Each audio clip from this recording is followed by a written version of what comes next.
I'd like to briefly talk a little bit about the research project for session 3.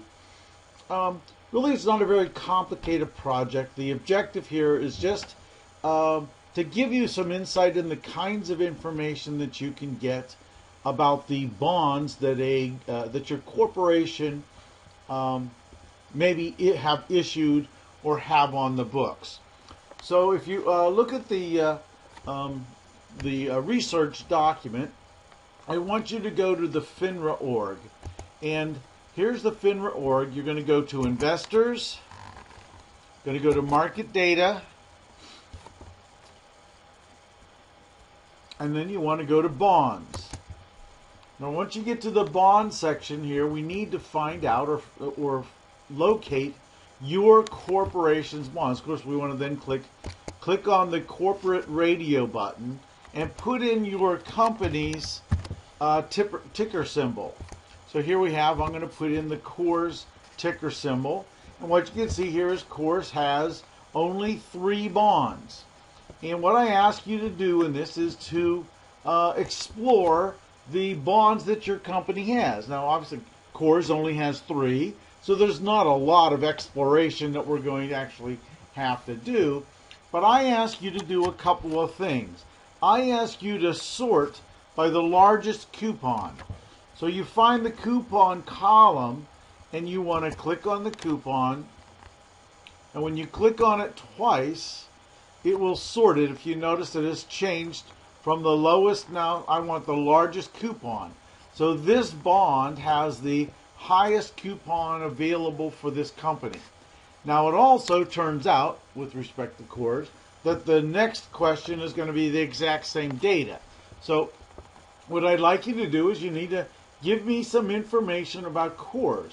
Well, we can get better information, get more information about the individual bond when you click on the bond's individual ticker symbol. And you find that under here, under the symbol key. So click on the symbol, and you will get some more information about the bond. It's the same information on the other side, but again, it is a little bit more detail about some of the things we want to know. So, what is it that we want to know? Let's go back to the site. We want to know what the company's name is. So this is Coors. The bond ticker symbol.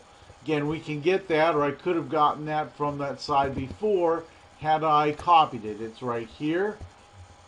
And I can copy it and paste it into that document. And get the document back here. And I can paste that right here. So I can paste it in there. So there's the ticker symbol. What was the issue amount? And again, most of this information is right here. The issue amount, the actual original offering was 1.1, this says 1.1 million, but these are all in thousands. So that's actually $1.1 billion. There's another 3 zeros there. So, so that's the data that we're going to put into that box. I'm sorry, I didn't want that. Let's go back to the Word document. Again, when was it issued? What was the date? What's the face amount? How much is outstanding? I mean, this in particular is an issue for some stocks. They leave these on the books, per se, for quite a while. So the amount outstanding is here. So they issued 1.1 billion, and there's still 1.1 billion outstanding. So there's still that amount of money left out there for investors. Here's the investment ratings, right? Is the bond callable? The bond's callable, right? When is the last trade date? You know what that is. You know what the yield is. What's the last trade price? Again, all of that information is available for this particular bond. Now, the other thing that I would like you to do then, again, if you go back to that main page, is I would like you to click on by maturity. And again, if you do it once, you do it twice, you have the oldest to maturity. And in this case, you can see that the maturity is the exact same bond, so that I would just repeat the information in 2 columns. But let's go back and let's find another company. And this is just a company I happen to know a little bit about because I've looked at it before. And it is C for Citigroup. So here's Citigroup, right? Here are the bonds for Citigroup. Oh, I'm sorry, that's not it. I don't think that's it.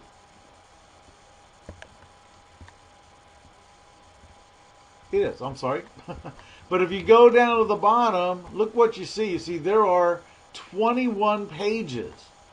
So there are many, many bonds issued by Citigroup, and that happens mostly because it's a financial corporation and they issue a lot of debt.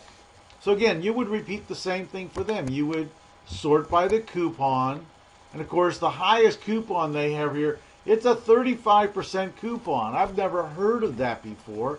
It's pretty strange that it's that high. But let's find out. Can we, is there anything going on weird with that bond? So we can go over here, scoot down. You say it's not callable debt, right? There wasn't that much. It's only like $4 million. So it wasn't that great of a huge of an issue. There's still that amount leaving out there, right? So there's quite a bit left. Let's see, what else can we say about this? What is the coupon? The coupon's fixed. Now the yield, it's only yielding 0.35%. So there's some information you'll see and some information you won't. This is an index-linked security. So technically it's a bond, but it's a special kind of bond that's tied to an index. Might want to do the exact same thing with the bonds. We may have to find some bonds that make a little bit of sense. Those index-linked notes are a little bit different. When you do it by maturity, you're going to find some very weird things with maturity. This one says it matures in 39.99. Well, that's not correct. That's not possible. So I don't know what's going on with these bonds. So maybe we need to take a look. What's going on with these bonds? They're issued. They're callable debt, right? They have a selling price, right? It was issued. There were 6 billion issued, but there's only 121 million left. So they've paid back a lot of this debt. So again, they issued a lot. It had a very long maturity, but they decided that they wanted to pay it off fairly quickly. You also note this is a variable type of a coupon bond. So again, we can learn information about different kinds of bonds. In this case, this is an 8.4% coupon bond. That's huge, but they're paying it off very quickly. So again, that's essentially what I'd like you to be able to do for this bond research problem or practice for course. For your company.